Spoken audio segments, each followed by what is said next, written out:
He was our #1 suspect. And they finally locate Adam Matos a week after the 4 were slaughtered.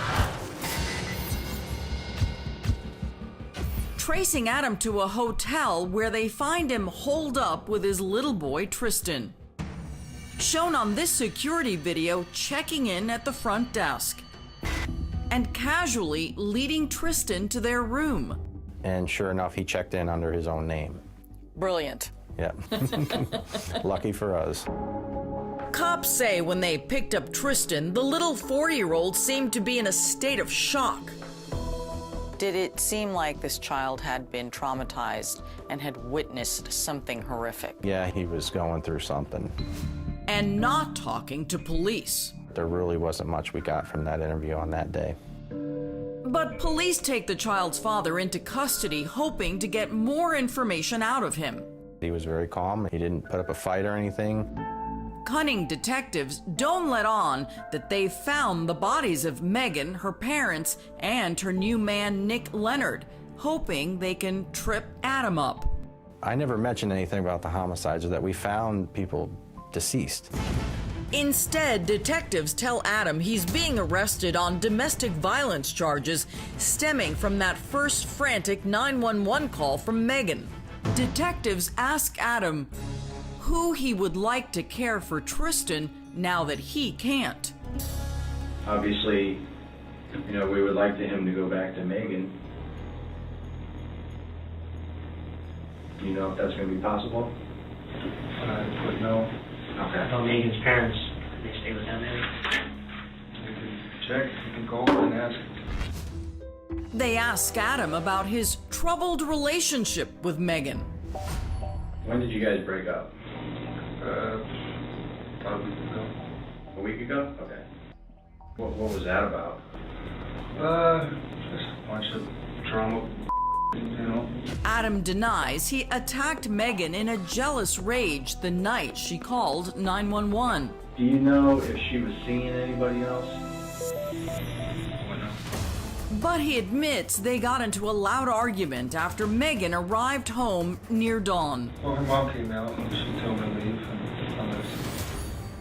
It isn't until he's locked up on domestic violence charges that Adam learns detectives had fooled him and had actually found the bodies of the Brown family and Nick Leonard a week earlier. You didn't know that everybody had been killed up in Hudson? No, I didn't know. Adam says he was shocked. What do you think about that? I mean, It's hard to believe. I can't believe that, I'm hearing what I'm hearing from people. It just doesn't make sense. And in this videotaped jailhouse interview with a Tampa Bay Times reporter, Adam says he'd never kill Megan and her family. I just have to ask this question like super bluntly. Did you kill those 4 people? No. What do you think happened? Honestly, I couldn't tell you. And off camera, with detectives present, Adam would drop a bombshell, pointing the finger of blame at a jealous ex-girlfriend of her new boyfriend, Nick Leonard. We did find that there was an ex-girlfriend of Nicholas Leonard that we wanted to talk with. Suddenly, detectives had yet another possible suspect. So obviously we had to go ahead and look into that ourselves.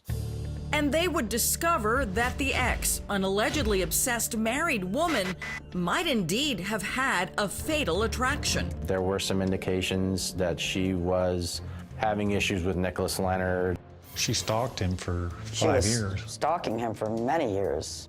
His ex-girlfriend was crazy. She would do anything she could to try to ruin any relationship that he tried to have with anyone. Perhaps even commit murder, according to Nick's family,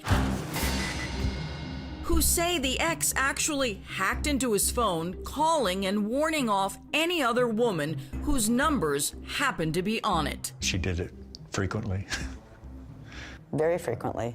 And actually called girls that he was trying to date and told them that she was his wife and she needs to leave him alone. Megan being the final girlfriend she allegedly called and threatened.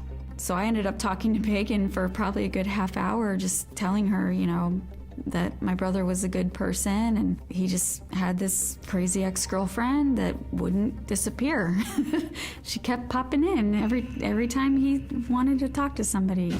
Now Megan's little boy Tristan holds the key to the case as the only witness who can tell police who really murdered his mother, her new boyfriend, and his grandparents. And it's believed that he may have seen or at least heard the murders. Yes, definitely. But the traumatized autistic child, now in the care of relatives while his father is behind bars, still isn't talking or just simply doesn't want to remember the horror he witnessed that night. Is it hard for you when you imagine what it is he likely witnessed and experienced over the course of those days? Nobody wants to see anything like that, especially a 4-year-old with special needs. Next, Tristan finally identifies the murderer for investigators. So what did he say? He described hearing the gunshot that killed his mother and her saying, please, please don't. He grabbed a little doll and he wrapped it up in like a little blanket and he started pounding on it and saying, "Mommy, mommy."